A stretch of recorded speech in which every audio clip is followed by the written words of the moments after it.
నమస్తే sir. Book stall ఎలా అనిపించింది మీకు? పుస్తక మహోత్సవం చాలా బాగుందండి. నేను చాలా కాలం నుంచి వస్తున్నాను. ఏదో పుస్తక మహోత్సవం.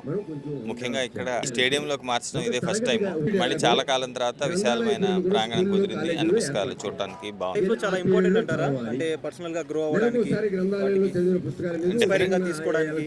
డెఫినెట్‌గా అంటే చాలా ఉపయోగం. మామూలుగా అని చెప్పడం కాదు. అంటే పుస్తకం గురించి అలవాటు పడిన వాళ్ళు చాలా చెప్తారు. అంటే ఇవాళ తరానికి పుస్తకం నిజంగా ఇంపార్టెంటా అని అనిపిస్తుంది. కానీ చాలా స్పష్టమైన తేడా ఉందండి. అంటే మీరు ఒకే విషయాన్ని మీరు టీవీ ద్వారా, యూట్యూబ్ ద్వారా కన్జ్యూమ్ చేసిన దానికి, మీరు పుస్తకం చదివిన దానికి, పుస్తకం ద్వారా కన్జ్యూమ్ చేసిన దానికి తేడా ఉంటుంది. ఒక రకంగా చెప్పాలంటే టీవీలో, యూట్యూబ్ ద్వారా వచ్చింది జంక్ ఫుడ్ లాంటిది. దీంట్లో చదివింది ఆరోగ్యకరమైన ఆహారం లాంటిది.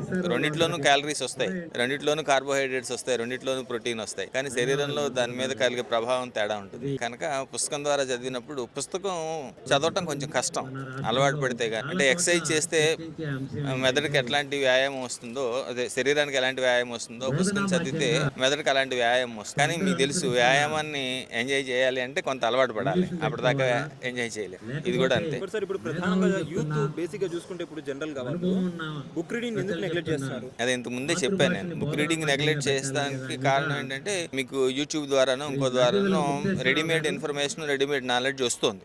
అప్పటికప్పుడు కుక్ చేసి ఇచ్చేస్తున్నారు. 5 మినిట్స్, 6 మినిట్స్ లోపు. అందువలన ఒకటి, రెండు అటెన్షన్ స్పాన్ తక్కువగా ఉంటుంది. పుస్తకం చదవటంలో ఉన్న పెద్ద చిక్కు ఏంటంటే, పుస్తకం చదివినప్పుడు పుస్తకంలో మొదటి వాక్యం అర్థమైతే కానీ రెండో వాక్యం చదవలేము, రెండో వాక్యం అర్థమైతే కానీ మూడో వాక్యం చదవలేము. మీకు దానికి ఆపోజిట్గా మీరు టీవీ చూస్తున్నప్పుడు, యూట్యూబ్ చూస్తున్నప్పుడు, ఏ రకంగానైనా మీరు అవతల వాడు చెప్పేది మీకు అర్థమైనా అర్థం కాకపోయినా అది ముందుకు వెళ్ళిపోతుంది. అంటే ఓవరాల్గా మీకు ఫీలింగ్ వస్తుంది తప్ప నిజంగానే వాళ్ళు చెప్తున్న దాని యొక్క ఆలోచన మీకు అందుతుందా, దాంట్లో ఉన్న నాలెడ్జ్ మీకు అందుతుందా అని గ్యారంటీ ఏం లేదు. కాకపోతే మనం ఫాస్ట్గా ఆలోచించేందుకు అలవాటు పడకుండా, అసలు పుస్తకం చదవకుండా టీవీ చూడటంలో ఉన్న ప్రమాదం అదే. అంటే ఏమవుతుందంటే, మన మెదడుకి పని చేయడం మానేసి మెదడుని సోమరిపోతనంగా మార్చేస్తున్నాం. అది ప్రమాదం. అందుచేత మిగిలిన, నేనేమి వాటికి వ్యతిరేకమేం కాదు నా ఇది, కానీ పుస్తకం చదవటం కూడా ఖచ్చితంగా అలవాటు చేసుకోవాలి.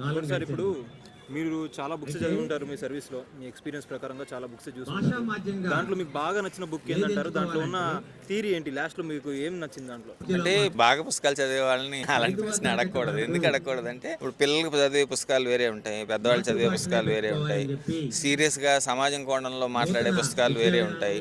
కనుక పుస్తకంలో రకరకాల జానర్స్ ఉన్నాయి, విభాగాలు ఉన్నాయి. ఆ విభాగాలను బట్టి పుస్తకాలు ఉంటాయి. అంటే పర్టికులర్ వ్యక్తి, అతని వయసు, అతని బ్యాక్గ్రౌండ్ని బట్టి మాత్రమే అతనికి ఏది మంచి పుస్తకం అని మనం సూచించగలుగుతాం. ర్యాండమ్ గా ఎవరైనా ఒక వ్యక్తులు పిల్లలకి ఎలాంటి పుస్తకాలు అని చదవాలి అంటే, పిల్లలకి కథల పుస్తకాలే మంచిది. వీలుంటే తేలిగ్గా చదివేవి బొమ్మల కథల పుస్తకాలు మంచి, లైఫ్ హిస్టరీ, విజేతల ఇవి, లేకపోతే పర్సనాలిటీ డెవలప్మెంట్ బుక్స్ అలాంటివి మంచిది.